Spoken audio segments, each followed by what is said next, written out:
जय हिंद। जो भी बीपीएससी शिक्षक अभ्यर्थी हैं वो इस वीडियो को थोड़ा सा देखेंगे, ध्यानपूर्वक देखेंगे। आपसे मैं बता दूं, यदि ये वीडियो बीपीएससी आयोग तक पहुंचे या माननीय मुख्यमंत्री तक पहुंचे तो इन सारे विषय पर जरूर विचार करें, या शिक्षा विभाग तक पहुंचे तो ये लोग जरूर इस पर विचार करें, ताकि अभ्यर्थी का जो मांग है, क्या वो मांग वास्तव में सही है, जायज है, उस पर विचार करना चाहिए या नहीं करना चाहिए।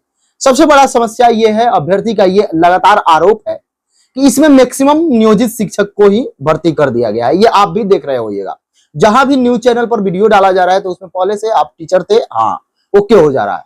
तो इस पर भी विचार किया जाए, और अभ्यर्थी इसका डिमांड कर रहे हैं कि इनको अलग कर दिया जाए, इस बेरोजगार के सीट में न रख के एक अलग उनकी संख्या दी जाए। क्योंकि वो पहले से शिक्षक है, वो इसमें भर रहे हैं, तो ये अच्छी बात नहीं है। दूसरा, अभी आप देखे होइएगा बहुत सारे बीएड वाले जो 1 to 5 में जिनका रिजल्ट हो गया है वो वहां गए, लेकिन जब वहां से डिमांड किया गया कि डीएलएड का सर्टिफिकेट दिखाइए तो वो फिर वापस आ गए। निराशा हाथ उनको लगी, क्योंकि डीएलएड का सर्टिफिकेट नहीं होने के कारण, बीएड का सर्टिफिकेट होने के कारण, लेकिन कोई टेक्निकल इश्यू बताया जा रहा है जिसके कारण की रिजल्ट आ गया।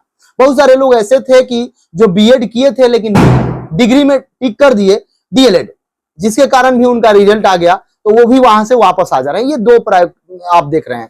बहुत सारे ऐसे अभ्यर्थी पहुंच रहे हैं जो रिजल्ट तो ले लिए हैं लेकिन सीटेट में फेल है। बहुत सारे ऐसे अभ्यर्थी पहुंच रहे हैं जिनका रिजल्ट तो आ गया है लेकिन डीएलएड में फेल है। इन सारे चीज को भी देखिए। तीसरा बात, आप ये देखिए, 4 कारण हुआ। 5वां कारण आप देखिए, बहुत सारे अभ्यर्थी कागजात के कारण भी छट रहे हैं। 6ठा कारण आप देख लीजिए, बहुत ऐसे अभ्यर्थी हैं जो पहुंच रहे हैं। कुछ अभ्यर्थी को देखिएगा जो सिग्नेचर सही से नहीं कर पाए, जो कुछ ना कुछ अच्छा तरीका से वहां पे नहीं बता पाए, नहीं समझा पाए, उनको वेटिंग में डाल दी। वेटिंग करने का अर्थ हुआ कि उन पर शिक्षा विभाग संज्ञान लेगी, उन पर लगाया जा रहा है कि शायद वो एग्जाम नहीं दिए हैं या दूसरा कोई एग्जाम बैठ के दिया है, इन सारे चीज पर, या वो सही कैंडिडेट नहीं है, वास्तविक कैंडिडेट नहीं है, इन सारे चीज पर उन पर आरोप लग रहा है। वैसे लोगों को शिक्षा विभाग भी बोलिए कि उस पर ध्यान दिया जाए। अब थोड़ा सा आइएगा यहाँ पे, जो अभ्यर्थी जैसे जिनका 11th-12th में हुआ, 9th-10th में हुआ और 1 to 5 में हुआ, तीनों जगह हुआ, वो कहीं एक जगह ज्वाइन करेंगे। जो 11th-12th में ज्वाइन कर लिए वो 9th-10th में नहीं करेंगे, 1 to 5 में नहीं करेंगे। जो 11th-12th में नहीं किए, 9th-10th में किए, वो 1 to 5 में नहीं करेंगे। यानी कि सब मिलाकर सबसे अधिक यदि देखा जाए तो सबसे ज्यादा नुकसान 1 to 5 वाले को हो। यदि सब कुछ देख लिया जाए तो सब कुछ छांट दिया जाए, ये जो भी बताया गया 5-7 इसमें। दूसरा, अभ्यर्थी का डिमांड क्या है, थोड़ा सा ध्यान दीजिएगा। कट ऑफ, तो कट ऑफ तो जारी होगा, बीपीएससी के द्वारा हर बार जारी किया जाता है, इस बार भी जारी होगा। लेकिन बहुत अभ्यर्थी का यह आरोप है कि मेरा अंक ज्यादा है, मेरे में सीट खाली है, फिर भी मेरा अंक ज्यादा होने के बावजूद हमको मेरा नाम नहीं है। सीट खाली रहने पर नाम क्यों नहीं है, ये आरोप है। इस आरोप को कैसे दूर किया जा सकता है, इस पर भी विचार करे आयोग और सरकार। कॉमन रिजल्ट को हटाने का विचार करें, क्योंकि अब आयोग के पास भी डाटा है और जो शिक्षा विभाग जो काउंसलिंग करा रहा है, सब कुछ जो हो रहा है वहां पर भी डाटा है। दोनों डाटा को मिला लिया जाए, और जो एक तरीका से, जिस तरीका से बताया जा रहा है कि 1,22,000 सीट भरने का प्रोग्राम है, तो उसमें अब देखा जाए कि अब जो सब कुछ होने के बाद कितना सीट बच रहा है। वो विकलांग का सीट हो, या जनरल कैटेगरी का हो, या जनरल महिला को हो, या ईडब्ल्यूएस पुरुष का हो, या ईडब्ल्यू महिला का हो, या ईबीसी का हो, या ओबीसी का हो, या एससी एसटी का हो, या फ्रीडम फाइटर का हो, या जो विकलांग कोटा के आते हैं उनका हो। सभी का एक लिस्ट तैयार किया जाए और उसमें देख लिया जाए कि अब सीट कितना बच रहा है, पहले सीट कितना फुल हुआ था, अब वर्तमान समय में हर एक 1 to 5 के देख लें, या 9th-10th देख लें, 9th-10th में हर सब्जेक्ट देख लें, 11th-12th में देख लें। यदि एक बात आप जान लें, वेटिंग लिस्ट की जो अभ्यर्थी बात कर रहे हैं, वेटिंग लिस्ट कब जारी किया जाता है, इस पर भी विचार करिएगा थोड़ा सा। वेटिंग लिस्ट की क्या, यदि जिस तरीका से आयोग इतना जल्दीबाजी में कर रहा है, और माननीय मुख्यमंत्री जी के द्वारा जो बोला गया है, और उनके द्वारा जो नियुक्ति पत्र मिलेगी अभ्यर्थी को, शिक्षक अभ्यर्थी को 2 नवंबर को, उससे पहले यदि सब कुछ हो जाए तो अभी से यदि लगना पड़ेगा कि सबको मिला लिया जाए, कितना सीट खाली रह रहा है और कैसे, कितना कॉमन विद्यार्थी है, कितने लोग फेल हैं, इन सारे 5, 7, 10 जो मुद्दा है जिस पर अभ्यर्थी का डिमांड है, उसको यदि सही से देख लिया जाए, और जो भी सीट खाली रह रहा है इसी सीट से, इसी बहाली से यदि भर दिया जाए, तो लगभग जो अभ्यर्थी आरोप लगा रहे हैं, जो अभ्यर्थी लगातार वहां जाकर बैठ जा रहे हैं, कल देखे हुएगा आप, लाठी उन पर भी बरसी, इन सारे चीज से उनको वंचित रहना पड़ेगा और उनको रिजल्ट भी हो जाएगा। जैसे आप भी देखिएगा, यदि कोई भी सोचे तो मैक्सिमम यदि नियोजित से भर दिया जाएगा तो क्या समस्या नहीं होगा अभ्यर्थी के साथ। क्या बेरोजगारों को रोजगार मिल गया और फिर शिक्षक की कमी पूर्ति हो जाएगी? जिस तरीका से आप किसी भी विद्यालय में चले जाएं, इससे पहले जब बहाली नहीं हुई थी, के पाठक सर हो या कोई भी हो, जब जांच में जाते थे तो उनको मालूम चलता था कि वहां पे फला सब्जेक्ट का शिक्षक नहीं है, हिस्ट्री के नहीं है तो ज्योग्राफी के नहीं है, पॉलिटी के नहीं है, इकोनॉमिक्स के नहीं है, या इंग्लिश के नहीं है, या फिजिक्स केमिस्ट्री बायो के नहीं है, सभी के शिक्षक नहीं मिलते थे। तो क्या अभी भी ये बहाली हो जाए, यदि शिक्षक ना मिले तो इस बहाली का तात्पर्य क्या है, इस बहाली का उद्देश्य क्या है? नए अभ्यर्थी को जब तक आप इसमें समायोजन नहीं कीजिएगा, मैक्सिमम संख्या में नहीं लीजिएगा, तब तक आपकी बहाली पूरी नहीं मानी जाएगी। ये भी बात आप समझे। यदि आप समझ रहे हैं कि अभ्यर्थी मूर्ख है, तो अभ्यर्थी मूर्ख नहीं है, वो सब बात आप समझ रहे हैं, सब कुछ जानते हैं, सबके पास डाटा है। लगातार आप भी देखे होइएगा, बहुत सारे अभ्यर्थी डाटा निकाले। जिस तरीका से बताया गया कि बीएड वाले का रिजल्ट नहीं दिया गया है, केवल डीएलएड वाले का दिया गया है। 10,000 के आसपास लोग कॉमन स्टूडेंट थे जिनके पास बीएड और डीएलएड दोनों का सर्टिफिकेट था, लेकिन जब वहां जाकर आप देखिए, धरातल पर जाके देखिए, तो बहुत सारे ऐसे अभ्यर्थी हैं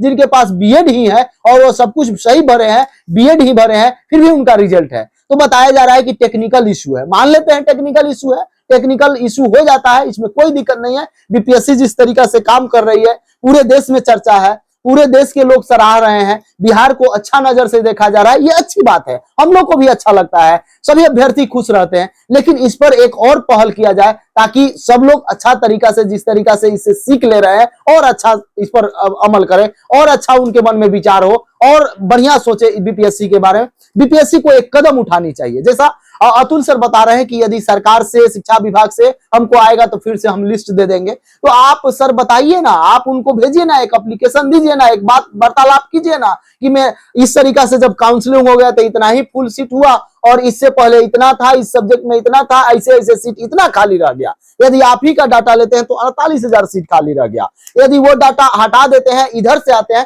तो इधर से 50,000 और सीट खाली रह जाएगा। तो उस बहाली का क्या उद्देश्य होगा, कैसे हो पाएगा, किस तरीका से होगा, कैसे पूरा माना जाएगा, कैसे शिक्षकों की कमी दूर हो जाएगी, कैसे अभ्यर्थी पढ़ पाएंगे, कैसे बिहार का निर्माण हो पाएगा, फिर बहाली लेने से क्या प्रक्रिया होगा, फिर बच्चे बहाली में जाएंगे, फिर दौड़ेंगे, फिर टेंशन आएगा, उससे क्या लाभ होगा? इस बहाली में जो भी सीट बच रहा है, मैं ये नहीं कह रहा हूं, या अभ्यर्थी का ये डिमांड नहीं है कि उनको जो सबसे कम अंक आ रहा है उनको आप दे दीजिए।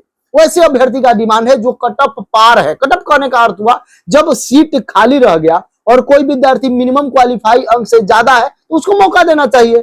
आप भी बोले थे कि यदि उस तरीका से मौका आएगा तो हम मिनिमम क्वालिफाई अंक को भी नीचे करेंगे, लेकिन मिनिमम क्वालिफाई अंक बहुत सारे एससी कैटेगरी के अभ्यर्थी आरोप लगा रहे हैं, बहुत सारे ईडब्ल्यूएस कैटेगरी के आरोप लगा रहे हैं, ईबीसी के आरोप लगा रहे हैं, महिला अभ्यर्थी आरोप लगा रहे हैं, उर्दू वाले आरोप लगा रहे हैं कि मेरा मिनिमम क्वालिफाई अंक से 5 अंक ज्यादा है, मिनिमम क्वालिफाई अंक से 7 अंक ज्यादा है, फिर भी यदि सीट है, उसमें सीट भी बचा हुआ है, तो हमको मौका क्यों नहीं मिल रहा है? यदि सीट नहीं रहता है तो एक निर्धारित किया जाता है कि इतना अंक से ऊपर वाले अभ्यर्थी को हम ले लेंगे, और लिया भी जाता है, यही नियम भी है। लेकिन जब मिनिमम क्वालिफाई अंक से अधिक अभ्यर्थी लाए हैं, उनके कैटेगरी में सीट भी है, और उनको यदि नहीं लिया जा रहा है तो क्या कारण है? उनके साथ क्या गलती है? वो क्या फॉर्म भरने में कहीं गलती कर दी है, या कोई टेक्निकल इश्यू हो गया है? इन सारे चीज को यदि जांच किया जाए तो अभी भी जो विद्यार्थी रूम पे बैठे हुए हैं, जो विद्यार्थी ये सोच रहे हैं कि मेरा नहीं हुआ, उनको सोचने का मौका नहीं मिलेगा, सबका रिजल्ट हो जाएगा।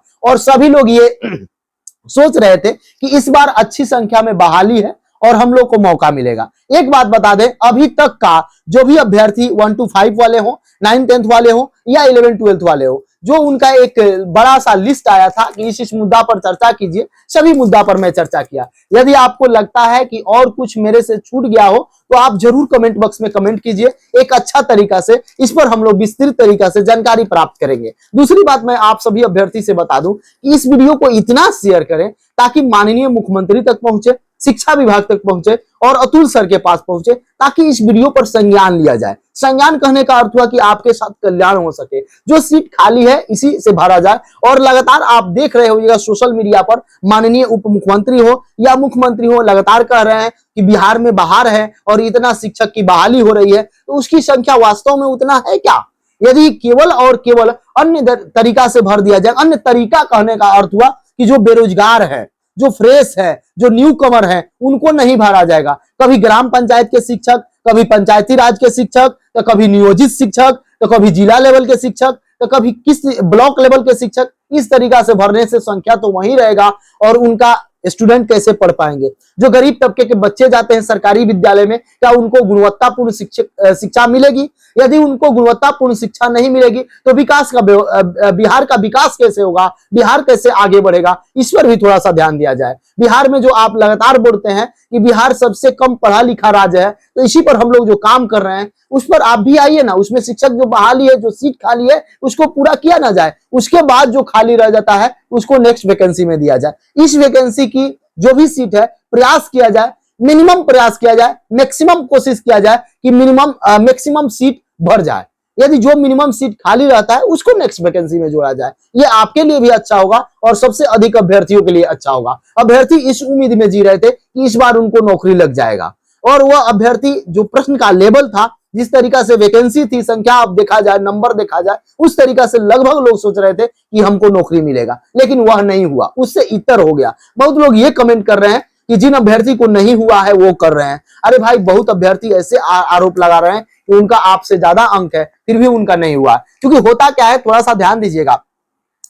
बहुत सारे अभ्यर्थी का ये कमेंट था कि वो लोग अपने मित्र दोस्त और जितने लोग साथ में बैठ के पढ़ते हैं, ग्रुप में डिस्कशन करते हैं, उन सारे लोग एक एक साथ अपना अपना मिलाए थे अंक, और उसमें जिनका सबसे अधिक अंक आ रहा था उनका ही रिजल्ट नहीं हुआ, जिनका सबसे कम अंक आ रहा है उनका रिजल्ट हो गया। तो इन सारे चीज से बीपीएससी को भी संज्ञान लेना चाहिए और सरकार को भी संज्ञान लेकर जो इस तरह का सीट यदि खाली बचता है तो वैसे अभ्यर्थी को मौका दे जो मिनिमम क्वालिफाई अंक से थोड़ा सा ज्यादा लाए हैं। यदि उनके कैटेगरी में सीट है, उनके कैटेगरी में सब कुछ है, तो इस पर जरूर विचार करना चाहिए। क्या आप सोचते हैं, आपके मन में क्या प्रश्न है? एक सबसे बड़ा मुद्दा है नॉर्मलाइजेशन को लेकर, क्योंकि हर शिफ्ट का प्रश्न का लेवल अलग अलग था, तो इस पर भी विचार करना चाहिए। जय हिंद।